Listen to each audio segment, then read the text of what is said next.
Hello and welcome to the next lecture. I hope आप सब लोगों को अच्छे से अकाउंटिंग इक्वेशन का जो चैप्टर है वो समझ में आ रहा हो और पता चल रहा हो कि क्यों उसमें हम सिर्फ एसेट्स, लायबिलिटीज़ और कैपिटल को ही लेते हैं और किस तरह से उसमें हम इनकम और एक्सपेंसेस को इनकॉर्पोरेट करते हैं। तो पिछली क्लास में हम लोगों ने टाइप 1 और टाइप 2 का क्वेश्चन किया था और साथ में बैलेंस शीट भी बनानी सीख ली थी कि फाइनल बैलेंसेस अकाउंटिंग इक्वेशन से जो निकलते हैं उसको यूज़ करके हम बैलेंस शीट कैसे बनाते हैं। अब आज हम एक और सम करेंगे टाइप 2 का और उसके बाद हम टाइप 3 का एक क्वेश्चन करेंगे और ये चैप्टर को हम यहाँ पे क्लोज कर देंगे। तो as always before beginning with the class take a minute and do deep breathing and then we begin. तो अब हम करने वाले हैं इलस्ट्रेशन नंबर 8। तो यहाँ लिखा है prove that the accounting equation is satisfied in all the following transactions of Sudhir. तो हमें क्या बताना है इसमें, हर भी ट्रांजैक्शन के बाद बताना है कि जो अकाउंटिंग इक्वेशन है वो सेटिस्फाई हो रही है, मतलब assets is equal to liabilities plus capital, ये चीज़ सेटिस्फाई हो रही है हर ट्रांजैक्शन होने के बाद। तो मैं फिर से पहले ही ये सारी ट्रांजैक्शंस लिख लूँगी और उसके बाद हम एक एक करके ट्रांजैक्शन बाय ट्रांजैक्शन चलने वाले हैं। अब यहाँ पे मैंने सारी ट्रांजैक्शंस लिख ली है। तो सबसे पहले तो अगर आपने ध्यान से पढ़ा आपको पता चल गया होगा ओनर कौन है इस बिजनेस का, ओनर सुधीर है क्योंकि लिखा हुआ है in the transactions of Sudhir. तो सबसे पहले तो वही अकाउंटिंग इक्वेशन का हम फॉर्मेट बनाते हैं। सबसे ऊपर हम लिखते हैं अकाउंटिंग इक्वेशन, उसके बाद ये याद करने वाला फॉर्मेट तो है ही नहीं, हमें पता है अकाउंटिंग इक्वेशन में क्या होता है, assets is equal to liabilities plus capital, वही हम फॉर्मेट में लिख देते हैं। तो सबसे पहले जो कॉलम रहता है वो रहेगा सीरियल नंबर का, जहाँ पे 1 2 3 4 या ABCD जो भी दिया होगा वो लिखेंगे। दूसरे में हम ट्रांजैक्शन लिखेंगे, मैंने सारी ट्रांजैक्शन पहले से लिख ली हैं। उसके बाद हम लिखते हैं assets is equal to liabilities plus capital, जो हमें प्रूव करना है। एसेट्स और लायबिलिटीज को हम सब डिवाइड भी करते हैं क्योंकि आगे चल के एसेट्स और लायबिलिटीज में नीचे बाइफिकेशन होगी और कैपिटल को तो हम ऐसे ही लिखते हैं कैपिटल, क्योंकि इसकी और बाइफिकेशन नहीं होती है। तो बहुत ही इजी सा फॉर्मेट है अकाउंटिंग इक्वेशन का। फर्स्ट ट्रांजैक्शन हम लोग स्टार्ट करने वाले हैं। तो यहाँ लिखा है started business with cash ₹50,000 and goods ₹20,000। अभी तक क्या हो रहा था, स्टार्टेड बिजनेस विद कैश लिखा हुआ था, वो सिर्फ कैश लेकर आ रहा था। तो जो भी ओनर लेकर आए, चाहे कैश लाए चाहे रिसोर्सेज लाए, दोनों को भी क्या बोलते हैं, हम कैपिटल बोलते हैं। तो यहाँ पे वो सिर्फ कैश नहीं लेके आया, वो गुड्स भी लेकर आया है। तो अब हम इसको ध्यान से करने वाले हैं, 2 से ज़्यादा अकाउंट्स इसमें इन्वॉल्व होंगे। तो सबसे पहले तो started business with cash and goods, तो यहाँ पे मैं लिखूँ वर्किंग नोट नंबर 1। पहला स्टेप हमारा क्या होता है, हम आइडेंटिफाई करते हैं अकाउंट्स को कि कौन से अकाउंट्स इस ट्रांजैक्शन में इन्वॉल्व हैं। तो देखें प्लीज़, सबसे पहले तो कैश हमें साफ साफ दिख रहा है कि ओनर कैश लेकर आया, तो पहला अकाउंट तो रहेगा हमारा कैश अकाउंट। स्टेप 1 कर रहे हैं अभी हम लोग। दूसरा अकाउंट कौन सा रहेगा, एंड गुड्स भी लिखा हुआ है, कैश के साथ साथ वो क्या ले आया, गुड्स भी ले आया, मतलब स्टॉक ले आया। स्टॉक हमारा बढ़ जाएगा, तो दूसरा अकाउंट जो यहाँ पे इन्वॉल्व होगा वो होगा स्टॉक। तो एक तो वो कैश लेकर आया, दूसरा वो क्या लेकर आया है, स्टॉक लेकर आया है। अब यहाँ पे हमें वही फिर से ध्यान रखना है, यहाँ पे गुड्स लिखा था इसलिए हमने क्या वर्ड यूज़ किया, हमने स्टॉक वर्ड यूज़ किया। लेकिन अगर यहाँ पर लिखा होता कि वो फर्नीचर लेकर आया, वो बिल्डिंग लेकर आया, वो कुछ भी और लेकर आया जो कि गुड्स नहीं है, जिसमें वो डील नहीं करता, तो हम स्टॉक वर्ड यूज़ नहीं करते, हम उस पर्टिकुलर फिक्स्ड एसेट को उसके नाम से ही यहाँ पर लिखते, जैसे कि फर्नीचर, बिल्डिंग या जो भी वो अपने साथ लाया होता। तो ये ध्यान में रखने वाली बात है कि यहाँ गुड्स लिखा था इसीलिए हमने यहाँ पर स्टॉक लिखा। तो 2 अकाउंट्स हमारे पास पहले आ गए, कैश और स्टॉक। अब जो चीज़ें, जो पैसे या जो रिसोर्सेज वो लेकर आता है अपने बिजनेस में लगाने के लिए, वो क्या होता है, कैपिटल बोलते हैं उसको हम। तो तीसरा अकाउंट यहाँ पे जो इन्वॉल्व रहा वो रहेगा कैपिटल अकाउंट, क्योंकि वो कैश भी ले आया और गुड्स भी ले आया बिजनेस में लगाने के लिए, तो उसकी जो कैपिटल का बैलेंस है वो बढ़ जाता होता है क्योंकि हमारी लायबिलिटी उस ओनर की तरफ बढ़ जाती है। तो सेकंड स्टेप में हम लोग देखते हैं कि नेचर ऑफ अकाउंट, ये अकाउंट्स है क्या। तो कैश अकाउंट क्या है, हम सबको अच्छे से पता है, कैश हमारा एसेट है। ऐसे ही हमें अच्छे से पता है स्टॉक भी क्या है, एसेट है। और कैपिटल अकाउंट हमें पता ही है, कैपिटल के लिए हम कैपिटल ही लिखते हैं, पर असल में हमें पता है वो लायबिलिटी है, इंटरनल लायबिलिटी होती है क्योंकि ओनर से ही रिलेटेड होती है। जो आउटसाइडर से रिलेटेड हो, उनको पैसे देने हो वापस, तो उसको हम एक्सटर्नल लायबिलिटी बोलते हैं। लेकिन ओनर को जितनी भी अमाउंट ड्यू होती है बिजनेस की तरफ से, बिजनेस एंटिटी कॉन्सेप्ट के कारण हम उसे क्या बोलते हैं, कैपिटल बोलते हैं, क्योंकि हम ओनर और बिजनेस को डिफरेंट मान के चलते हैं। और थर्ड स्टेप में हम लोग देखते हैं क्या बढ़ा है और क्या कम हुआ है। अब ओनर कैश लेकर आया बिजनेस में लगाने के लिए, तो बिजनेस का कैश क्या है, बढ़ गया। मैं बार बार ये चीज़ आपको याद दिलाती हूँ कि हम बिजनेस मान रहे हैं अपने आप को, हमने ओनर के पॉइंट ऑफ व्यू से नहीं सोचना है। वी आर बिजनेस, ये याद रख के ही हर एक क्वेश्चन आप सॉल्व करोगे तो आप कभी कोई गलती नहीं करोगे। तो पहले कैश वो लेकर आया तो कैश हमारा बढ़ गया, और वो गुड्स भी लेकर आया था, तो स्टॉक भी बिजनेस का क्या हुआ, स्टॉक भी बिजनेस के पास बढ़ गया, क्योंकि ओनर जो है कुछ तो पैसा ले आया और कुछ गुड्स ले आया। और फिर कैपिटल का बैलेंस भी बढ़ गया, क्योंकि अब हम लायबल हैं ज़्यादा पैसे देने को उस ओनर को, क्योंकि उसने हमारे पे पैसे लगा दिए और साथ में कुछ रिसोर्सेज भी ले आया। तो कैपिटल का बैलेंस भी क्या हुआ है, कैपिटल का बैलेंस भी बढ़ गया है। तो ये तीनों स्टेप्स हमने कर लिए। हमने देख लिया कि कौन से अकाउंट्स इन्वॉल्व थे। सेकंड स्टेप में हमने देखा वो asset, liability, income, expense, capital क्या है, और थर्ड में हमने देखा कि वो इंक्रीज़ हो रहे हैं कि डिक्रीज़ हो रहे हैं। अब हमें पता है जो इंक्रीज़ हो रहे हैं उसको हम प्लस करके लिखेंगे यहाँ पर, और जो डिक्रीज़ हो रहे हैं उसको हम माइनस के साइन के साथ लिखेंगे। तो सबसे पहले तो यहाँ पर था कैश अकाउंट, तो एसेट्स के नीचे हम सबसे पहले लिखेंगे कैश और इस कॉलम को पूरा नीचे तक बना देंगे। फिर दूसरा एसेट हमारे पास यहाँ पे स्टॉक भी है, तो हम एसेट के नीचे फिर से लिख देंगे स्टॉक और इस कॉलम को भी पूरा नीचे तक ले जाएंगे। कैश जो है वो हमारा बढ़ गया। अब कैश जो है कितना लेके आया, मैं यहाँ पे अमाउंट भी लिख दूँ साथ में, क्योंकि ज़्यादा अमाउंट से इन्वॉल्व हैं। तो कैश के सामने आएगा 50,000, क्योंकि 50,000 रुपीज़ बिज़नेस के पास आए हैं। ऐसे ही जो स्टॉक है वो कितने वाला आया है बिज़नेस के पास, 20,000 रुपये वाला जो स्टॉक है वो बिज़नेस के पास आया है। लेकिन कैपिटल का जो बैलेंस है वो तो मनी भी इंक्लूड होता है उसमें, और रिसोर्सेज भी इंक्लूड होते हैं। तो मनी की जो वैल्यू थी 50,000 और जो 20,000 का स्टॉक था, टोटल 70,000 से हमारा कैपिटल का बैलेंस बढ़ जाएगा। और ये 70,000 कैसे निकला है, 50,000 प्लस 20,000। तो अब से जब भी आप ट्रांजैक्शन देखोगे आपको बहुत ध्यान से देखना है कि उसमें 2 अकाउंट इन्वॉल्व हैं कि मोर देन 2 अकाउंट्स इन्वॉल्व हैं, और वो आपको देखकर आराम से पता चल जाएगा अगर आप बिल्कुल ध्यान से ट्रांजैक्शंस करोगे। और अब से मैं आपको ये भी बोलूँ कि जैसे ही आप कोई ट्रांजैक्शन देखते हो, जैसे ही आप ये अकाउंट लिखे देखते हो, आपके मन में क्या आना चाहिए कि हुआ क्या है। तो आपको ये देख कर ही पता चलना चाहिए कि आपका कैश बढ़ रहा है, मतलब कैश आपके बिजनेस में आया है, स्टॉक आपका बढ़ रहा है, मतलब स्टॉक आपके बिजनेस में आया है, और कैपिटल बढ़ रही है, मतलब ओनर को जो पैसे वापस करने हैं वो भी क्या हो रहे हैं, बढ़ रहे हैं, कैपिटल का बैलेंस भी बढ़ रहा है। तो आपको ये अच्छे से ये देखकर ये पता चल जाना चाहिए कि ये देख के भी आप ट्रांजैक्शन फॉर्म कर सको कि इसमें क्या हुआ है। Owner has started business with cash ₹50,000 and stock ₹20,000। ये ट्रांजैक्शन निकल रही है ये चीज़ को देखकर। तो ये भी आप थोड़ा सोचना स्टार्ट करो, पर जब हम जर्नल करेंगे ये आप अपने आप अच्छे से सोच पाओगे, पर अगर अभी से स्टार्ट कर दोगे तो आपके लिए अच्छा रहेगा। तो अब हम ये अमाउंट्स यहाँ पर भी लिख देंगे। तो जहाँ पे हमने ट्रांजैक्शन लिखी है बिल्कुल उसी के सामने लिखना होता है हर एक चीज़। तो कैश हमारा बढ़ा 50,000, तो यहाँ पर हम लिखेंगे प्लस 50,000।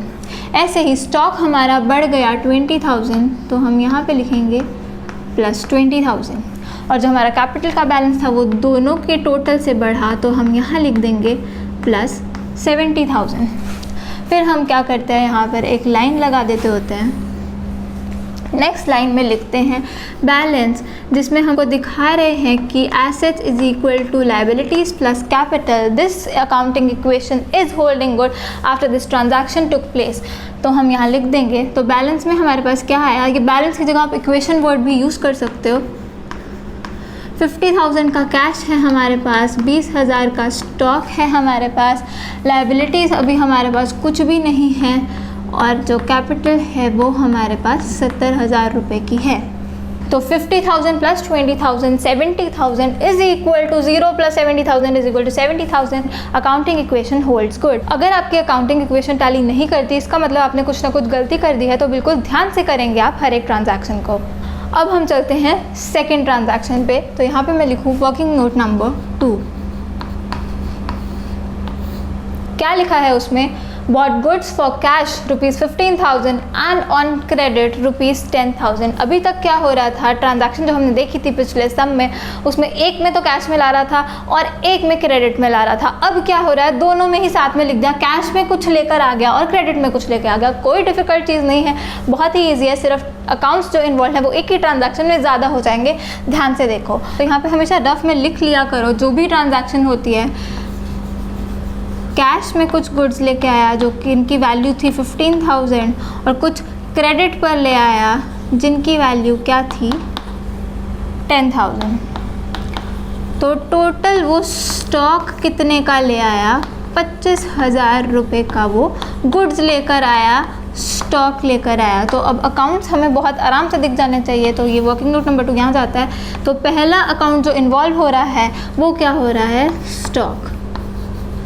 सबसे पहले हमें दिख रहा है कि वो क्या लेकर आया, वो गुड्स लेकर आया। फिर से वो गुड्स लेकर आया था, इसलिए हम स्टॉक वर्ड यूज़ कर रहे हैं। अगर वो कुछ और फिक्स्ड एसेट लाया होता जिसमें वो डील नहीं कर रहा तो हम उस पर्टिकुलर एसेट का ही नाम यहाँ पर लिखते। तो पहला अकाउंट जो हो गया वो हो गया स्टॉक अकाउंट। अब कुछ तो वो कैश में पेमेंट कर आया तो कैश अकाउंट इन्वॉल्व हो गया यहाँ पर।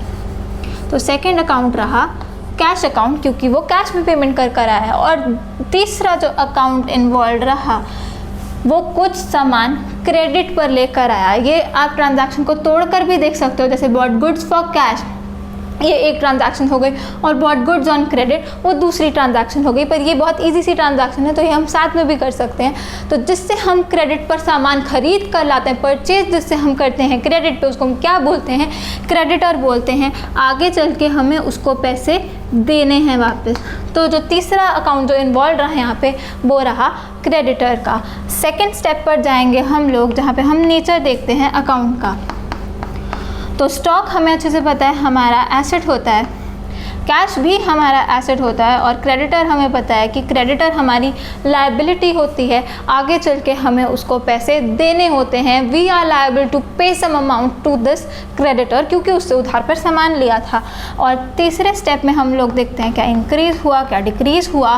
तो परचेज कर लाए गुड्स को, स्टॉक खरीद कर ले आए तो स्टॉक क्या हुआ, बिजनेस का स्टॉक बढ़ गया। फिर लिखा है कुछ तो पेमेंट कैश में करके आए, तो कैश में पेमेंट करके आए, खरीद के लाए थे तो ऑब्वियसली आप पेमेंट कर आ रहे हो तो कैश आपका क्या हो जाएगा, कैश बिजनेस का कम हो जाएगा। और कुछ क्रेडिट पर खरीद कर ले आए, उधार पर सामान खरीद कर ले आए, अब आगे चल के उसको पैसे देने होंगे। एक लायबिलिटी खड़ी कर ली आपने और इस परचेज के कारण आपकी जो लायबिलिटी है वो बढ़ गई। आगे चल के आपका आउटफ्लो ऑफ रिसोर्सेज होने वाला है। इस ट्रांजैक्शन के कारण लायबिलिटी आपने क्या कर ली है, लायबिलिटी आपने बिजनेस की बढ़ा दी है। आगे चल के आपको उसको पैसे देने होंगे। फिर से अब हम इसके सामने भी अमाउंट्स लिख देंगे, क्योंकि जब भी 2 से ज़्यादा अकाउंट इन्वॉल्व होंगे आप यहाँ पर वर्किंग नोट में भी अमाउंट ज़रूर लिखना, ताकि आप बिल्कुल भी कुछ गलत ना करो। तो स्टॉक जो है हमारा वो दिख रहा है 25,000 रुपये से हमारा स्टॉक बढ़ेगा, क्योंकि 15,000 कैश में पेमेंट कर दी, 10,000 रुपये उधार पर ले आए। पर स्टॉक कितने वाला आया आपके पास, स्टॉक हमारे पास आया 25,000 रुपये वाला। अब कैश कितना कम हुआ हमारा, जितनी कैश पेमेंट करी हमने तो 15,000 रुपये हमने पेमेंट करी थी, तो कैश बिजनेस का कितना कम हुआ, 15,000 रुपये ही कम हुआ। और क्रेडिट पर जो सामान ले आए, कितने की लायबिलिटी खड़ी कर दी आपने, 10,000 रुपये की लायबिलिटी खड़ी कर दी, क्योंकि 10,000 रुपये का सामान आप उधार पर लेके आए हो। आगे चल के आपको 10,000 रुपये देने होंगे। तो ये है इसका सही इफेक्ट। और अब हम इसको यहाँ पर भी डाल देंगे। तो सबसे पहले हमारा जो स्टॉक है वो बढ़ रहा है 25,000 रुपये से। तो इस ट्रांजैक्शन के बिल्कुल सामने हम यहाँ स्टॉक के नीचे लिखेंगे प्लस 25,000। बहुत ध्यान रखना है कि सही हेड के नीचे ही सही अमाउंट लिखनी है, नहीं तो आपका सम जो है गलत हो जाएगा। उसके बाद हमने कैश कम करना है 15,000 रुपये से, तो यहाँ पे हम लिखेंगे कैश के नीचे माइनस 15,000। और हमें क्रेडिटर बढ़ाना है 10,000 से, तो क्रेडिटर हम यहाँ लिखा लेंगे। तो लायबिलिटी के नीचे हम लिख लेंगे क्रेडिटर, और क्रेडिटर को हमें बढ़ाना है 10,000 रुपये से, तो बिल्कुल इसके सामने हम यहाँ लिख देंगे प्लस 10,000। आई होप आपको अच्छे से समझ में आ रहा हो। जब एक से ज़्यादा अकाउंट इन्वॉल्व होते हैं तो आप अमाउंट भी साथ में ही लिख लिया करो। स्टार्टिंग में आप ऐसा करोगे, उसके बाद आपको इतनी प्रैक्टिस बन जाएगी कि आपको ये वर्किंग नोट बनाने की ज़रूरत भी नहीं पड़ेगी। अब हम यहाँ पे एक लाइन बनाएंगे फिर से और हमें दिखाना है बैलेंस प्रूव करते हुए कि assets is equal to liabilities plus capital even after this transaction. 50,000 रुपये हमारे पास कैश था, 15,000 हमने पेमेंट कर दी, तो कितना बैलेंस बचा हमारे पास कैश का? 35,000। उसके बाद स्टॉक हमारे पास 20,000 रुपये का था, 25,000 रुपये का और आ गया, तो अब आपके पास कितना का स्टॉक हो गया? 45,000 का। फिर से यहाँ पे इक्वल टू डालेंगे और लायबिलिटीज़ पहले कुछ भी नहीं थी, अब 10,000 रुपये की लायबिलिटी आ गई आपके पास। यहाँ पे आप फिर से प्लस लिखेंगे और कैपिटल का बैलेंस रहा अनचेंज्ड, जो कि क्या है? 70,000। तो फिर से हम लोग देखेंगे तो लायबिलिटीज़ प्लस कैपिटल 10,000 प्लस 70,000 80,000 और एसेट्स का टोटल 35,000 प्लस 45,000 फिर से 80,000। तो 80,000 is equal to 80,000। Accounting equation holds good. अब जिन लोगों ने ये नोट डाउन नहीं किया है वो ये नोट डाउन कर लें और उसके बाद ये वर्किंग नोट वाला स्पेस मैं इरेज करने वाली हूँ। तो आई होप आपको ये दो ट्रांजैक्शन अच्छे से समझ में आ गई होंगी। तो थर्ड ट्रांजैक्शन पे जाते हैं और ये बहुत इंपॉर्टेंट ट्रांजैक्शन है, तो यहाँ मैं लिख दूँ ये इम्पॉर्टेंट। ध्यान से पढ़ो यहाँ पे क्या लिखा है। Goods costing ₹24,000 sold at a profit of 33.1/3%, half of the payment received in cash. अब ये बिल्कुल ध्यान से करना है, वर्ड बाय वर्ड चलेंगे। गुड्स कॉस्टिंग ₹24,000 जो लिखा है वो यहाँ लिख दो। तो गुड्स के लिए हमें पता है कि स्टॉक हम वर्ड एक तो यूज़ कर लेते हैं और स्टॉक जिसका कॉस्ट प्राइस क्या था? 24,000। अभी बस इतना ही पता चला, वो हमने यहाँ पे लिख लिया। Goods costing ₹20,000 sold at a profit of 33.1/3%। इस स्टॉक को हमने क्या कर दिया? बेच दिया, सेल कर दिया। कैसे? At a profit of 33.1/3%। तो प्रॉफिट की परसेंटेज हमें दे रखी है, वो है 33.1/3%। तो सबसे पहले क्या करेंगे? सबसे पहले तो हम सेलिंग प्राइस ही निकाल लेंगे। तो सेलिंग प्राइस हमें पता है, कॉस्ट प्राइस में प्रॉफिट ऐड करो तो क्या निकल जाता है? सेलिंग प्राइस निकल जाता है। निकालेंगे हम यहाँ पे। तो कैसे लिखते थे छोटी क्लास में हम सेलिंग प्राइस जब निकालना होता था? कॉस्ट प्लस जितना भी परसेंट है ऑफ कॉस्ट ये ऐड कर देते थे उसमें। तो परसेंटेज यहाँ पे दिया है 33.1/3%। मुझे तो पता है ये 1/3 ही होता है, पर आपको मैं करके भी दिखा दूँ कि कैसे ये 1/3 होता है। तो 24,000 तो ऐसे ही रहा। ये सभी को पता होगा कि कैसे सॉल्व करते हैं मिक्स्ड फ्रैक्शन को। तो 3 3s are 9, 3 3s are 9, 99 उसमें हम ऐड कर देते हैं और न्यूमरेटर का जो होता है फ्रैक्शन में, तो 99 + 1 ये हो गया 100 डिवाइडेड बाय 3% ऑफ 24,000। तो ये जो पोर्शन है ये क्या है? ये प्रॉफिट सिग्निफाई कर रहा है। बहुत इजी सी चीज़ है, मैथ्स है।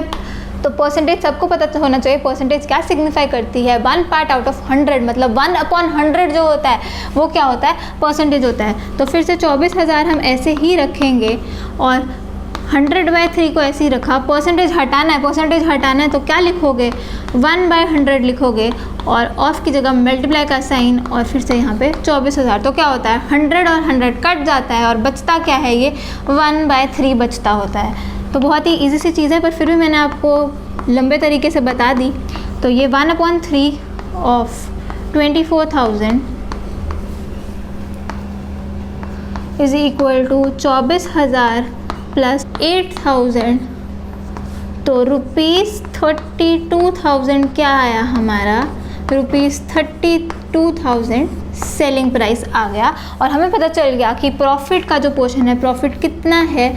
प्रॉफिट यहाँ पे जो हम कमा रहे हैं इस ट्रांजैक्शन में वो है 8,000 रुपये। तो वर्किंग नोट नंबर 3। तो अब हमें पता चल गया स्टॉक जिसका कॉस्ट प्राइस था ₹24,000 और उसका सेलिंग प्राइस था ₹32,000। तो इस स्टॉक को हमने प्रॉफिट पर बेच दिया और प्रॉफिट हमारा निकला कितना? ₹8,000। बहुत इजी सी चीज़, अभी तक कुछ भी मुश्किल नहीं था इसमें। 24,000 वाली रुपीज़ 32,000 में बेच दी तो 8,000 क्या कमाया है, प्रॉफिट कमाया है। ये हमें ये फर्स्ट लाइन से पता चल गया। अभी जितना हमने सॉल्व किया है उसमें से भी आपको कुछ अकाउंट्स तो पता चल रहा है। Goods costing rupees 24,000 sold, stock पहले पता चल गया कि स्टॉक तो इसमें इन्वॉल्व है ही है, तो पहला अकाउंट तो हमें यहीं से पता चल रहा है। गुड्स को हमने बेच दिया तो स्टॉक तो इन्वॉल्व है ही। दूसरा हमें यहाँ से पता चल गया कि प्रॉफिट भी इन्वॉल्व होने वाला है, क्योंकि 24,000 की चीज़ हमने कितने में बेच दी, 32,000 में बेच दी, इसलिए यहाँ पे हम प्रॉफिट भी पहले से ही लिख देंगे। अब नेक्स्ट लाइन पे चलते हैं, लिखा है half the payment received in cash. अब थोड़ी सी जगह छोड़ के अगर मैं यहाँ पे नीचे लिख दूँ, पेमेंट हमें आने कितनी थी, जितने का बेचोगे उतनी की ही पेमेंट आएगी। तो सेलिंग प्राइस क्या था हमारा, 32,000 हमारा सेलिंग प्राइस था, इतनी अमाउंट हमें आनी थी। लेकिन उसने क्या लिख दिया, आधा जो है हमने रिसीव कर लिया कैश में, तो 50% जो था वो हमने कैश में रिसीव कर लिया। तो 32,000 का 50% कितना हुआ, 16,000 तो हमने कैश में ही रिसीव कर लिया। तो मतलब कि जो बचा बैलेंस 50% वो क्या था, वो क्रेडिट पर दे दिया हमने सामान, क्रेडिट पर बेच दिया।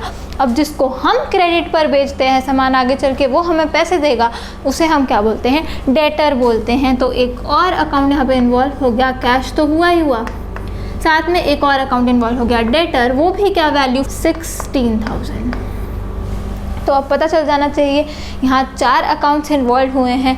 पहला तो स्टॉक जो हमें असली हमने बेचा, फिर प्रॉफिट का अकाउंट क्योंकि हमने कुछ प्रॉफिट कमाया है पूरी ट्रांजैक्शन में जो कि 8,000 रुपये है, फिर कुछ तो हमें कैश आ गया, इसलिए थर्ड अकाउंट क्या है, कैश अकाउंट इन्वॉल्व है, और चौथा जो अकाउंट है वो है डेटर्स।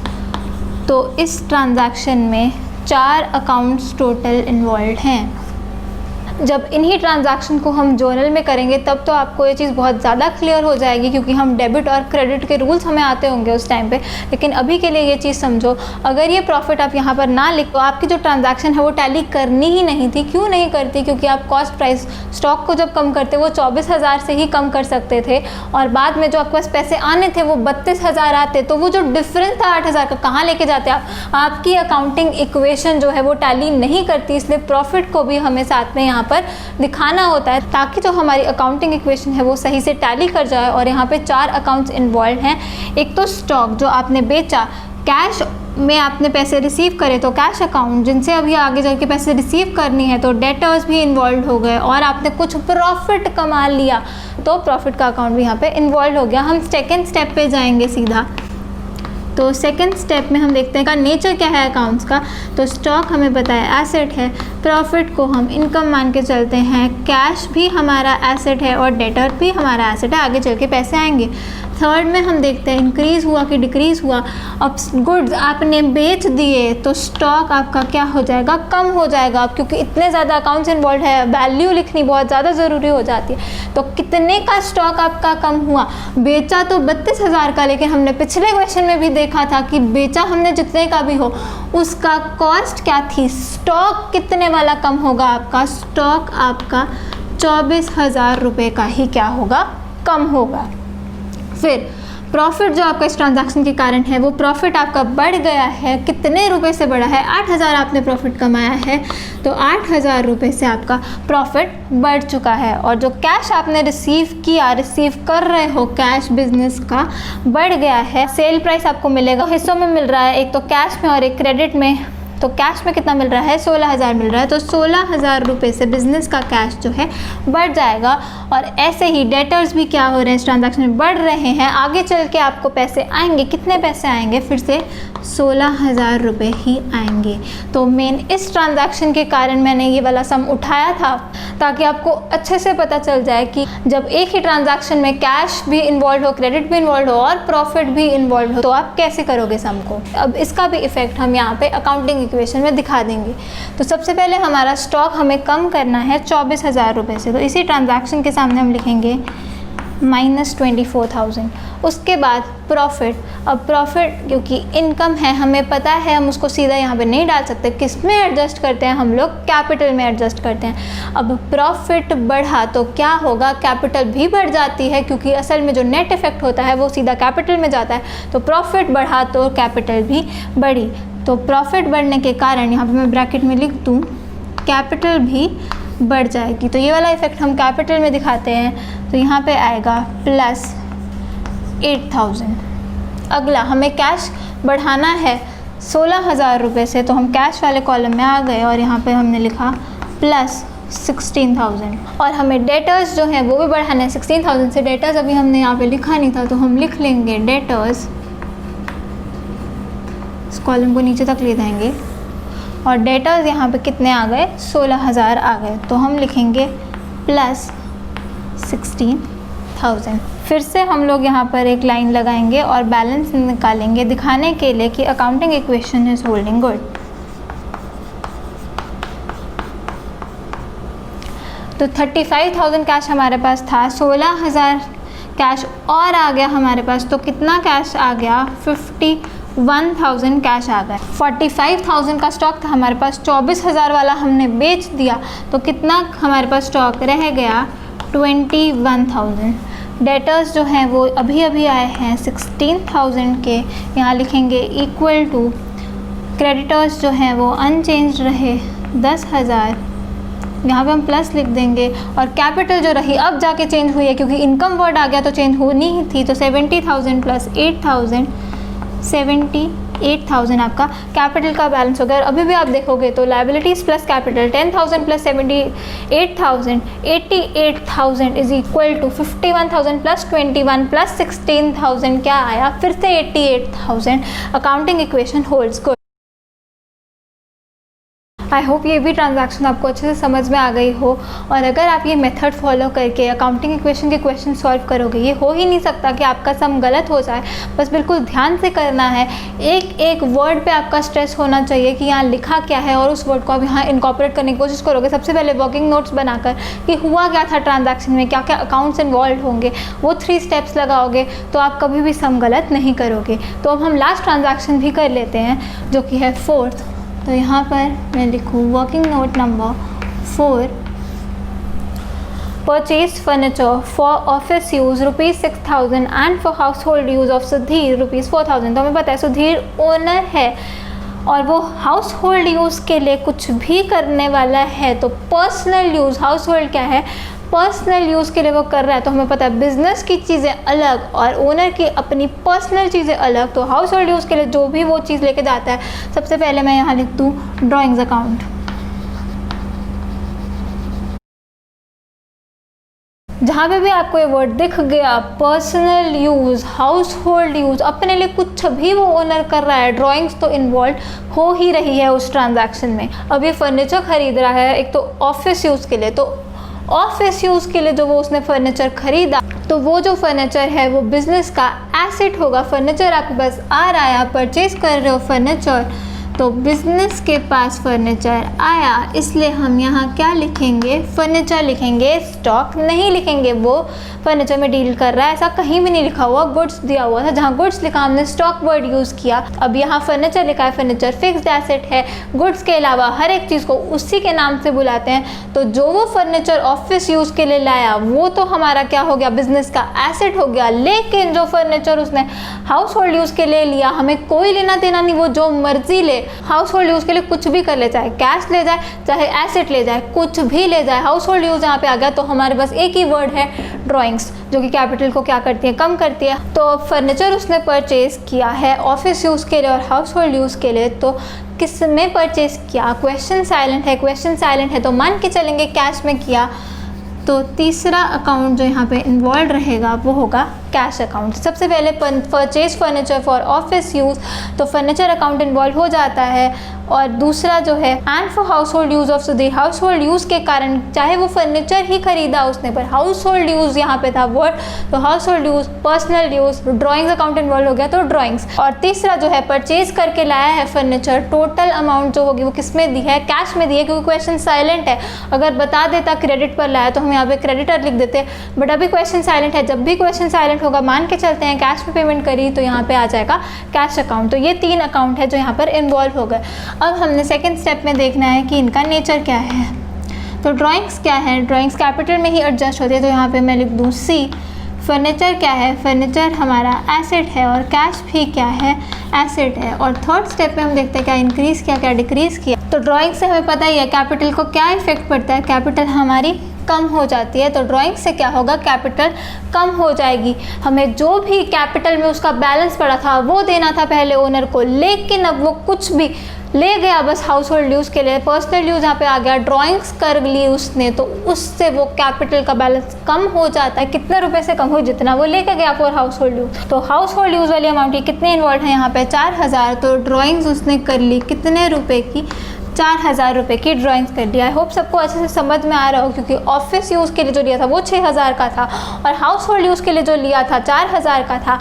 4000 वाला कुछ भी ले आओ, हमें लेना देना नहीं, हमारे पास एक ही नाम है उसका, जो भी वो हाउस होल्ड यूज़ या पर्सनल यूज़ के लिए करता है वो है ड्राइंग्स। तो कैपिटल हमारी कितने से कम हो जाएगी, 4000 रुपये से कम हो जाएगी। और फर्नीचर जो लिया वो 6000 रुपये का लिया, ऑफिस यूज़ के लिए लिया, तो बिज़नेस का जो फर्नीचर है वो बढ़ जाएगा। कितने से बढ़ जाएगा, 6000 रुपये से बढ़ जाएगा, क्योंकि 6000 रुपये वाला फर्नीचर ऑफिस यूज़ के लिए आ चुका है। Office use normal business expenditure हमने किया है, बिजनेस के लिए किया है, इसलिए यहाँ पर फर्नीचर आ गया हमारे पास 6000 रुपये वाला है। और कैश हमारा कम हो जाएगा, हमने पेमेंट करी होगी दोनों भी फर्नीचर की, तो कितनी पेमेंट करी होगी, हमने इसका टोटल ही पे किया होगा। तो बिज़नेस का कैश कितना कम होने वाला है, 6000 प्लस 4000 रुपये से बिज़नेस का कैश कम हो जाएगा। तो कैश का बैलेंस बिज़नेस का कितना कम होने वाला है, 10,000 रुपये कैश कम होने वाला है बिज़नेस का इन 2 ट्रांजैक्शंस के कारण।